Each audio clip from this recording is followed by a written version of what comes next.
કચ્છના માનકુવા ગામે આગેવાન કણબી શામજી પટેલ હતા. ઉંમર થતાં તેઓ માંદા થયા અને અંતકાળ નજીક આવ્યો. પોતે ખાટલે સૂતા હતા ને એમના દીકરા દેવશીભાઈ બાજુમાં બેઠા હતા. તે શામજી પટેલ બોલ્યા કે બટા દીકરા દેવશી, મને એક વાતનો વિચાર આવે છે કે મારું મૃત્યુ તો નજીક આવ્યું, પણ મેં મારા જીવનું ભાતું કાંઈ ન કર્યું. મેં ગામની પટલાઈ કરીને ગામનું કામ કર્યું, લોકોના કામ કર્યા, દરબારનું કામ કર્યું, એમ બીજું તો ઘણું કર્યું. એમાં થોડું જાજુ અવળું હવળું તો થયું હશે. મેં ભગવાનને ભજ્યા નહીં ને મારા જીવના મોક્ષાર્થે સારું કાંઈ કર્યું નહીં. આ સાંભળીને દેવશી પટેલ બોલ્યા કે પિતાજી, હું સત્સંગી છું ને ભગવાન શ્રી સ્વામિનારાયણનો આશ્રિત છું.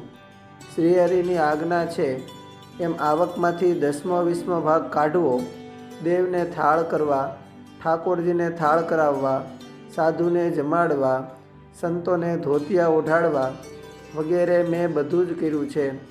શાસ્ત્ર પુરાણોમાં કહ્યું છે કે ભગવાનને ભગવાનના ભક્તને અર્થે જે કાંઈ કરીએ તે સહસ્ર ગણું થાય છે. તો મેં જે કાંઈ કર્યું છે એ તમારા જીવનું ભાતું જ છે ને? શામજી પટેલ કહે કે એ તું કહે છે એ વાત તો સાચી, પણ મેં વર્તમાન તો ધારણ કર્યા નથી, તો મારા જીવનું ભાતું એ કેમ થશે? ત્યારે દેવશી પટેલ બોલ્યા કે પિતાજી, શ્રીજી મહારાજનો વર છે કે અંતકાળે પણ જો કોઈ અમને સંભાળે અથવા વર્તમાન ધારણ કરે તો અમે એને તેડવા આવશું ને અમારા અક્ષરધામના અધિકારી કરીશું. માટે લ્યો, હું તમને વર્તમાન ધરાવું. આમ કહીને દેવશી પટેલે પિતા શામજીભાઈને હાથમાં જળ દઈને શ્રીહરિનું સ્મરણ કરીને વર્તમાન ધરાવ્યા ને ગળામાં કંઠી પહેરાવીને બોલ્યા કે હવે તમે બીજે ઠેકાણે ક્યાંય વૃત્તિ રાખશો નહીં ને શ્રીહરિને સંભાળીને સ્વામિનારાયણ સ્વામિનારાયણ એમ ભજન કરજો. અમે પણ બધા ભજન કરીશું.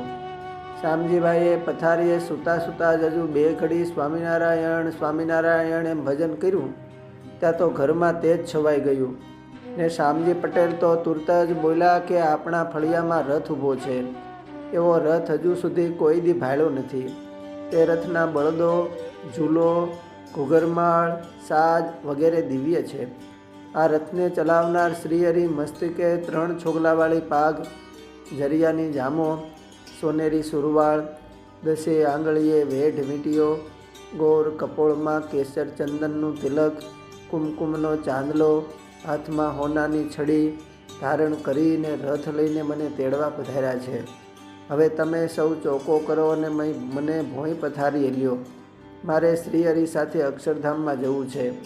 સૌ સ્વામિનારાયણ સ્વામિનારાયણ એમ ભજન કરો. એમના દીકરા દેવશીએ કહ્યું કે પિતાજી, શ્રીજી મહારાજ તમને તેડવા આવ્યા છે, તો હવે તમે સુખેથી ધામમાં જાઓ. તમારી વૃત્તિ હવે આમાં કશેય રાખશો નહીં. શ્રીજી મહારાજ ભેળા તૈયાર થાવો. શામજી પટેલ સૌને જય શ્રી સ્વામિનારાયણ કહીને દેહ મૂકી ગયા. અસ્તુ. જય સ્વામિનારાયણ. કચ્છ લીલાના અધ્યાય 92માંથી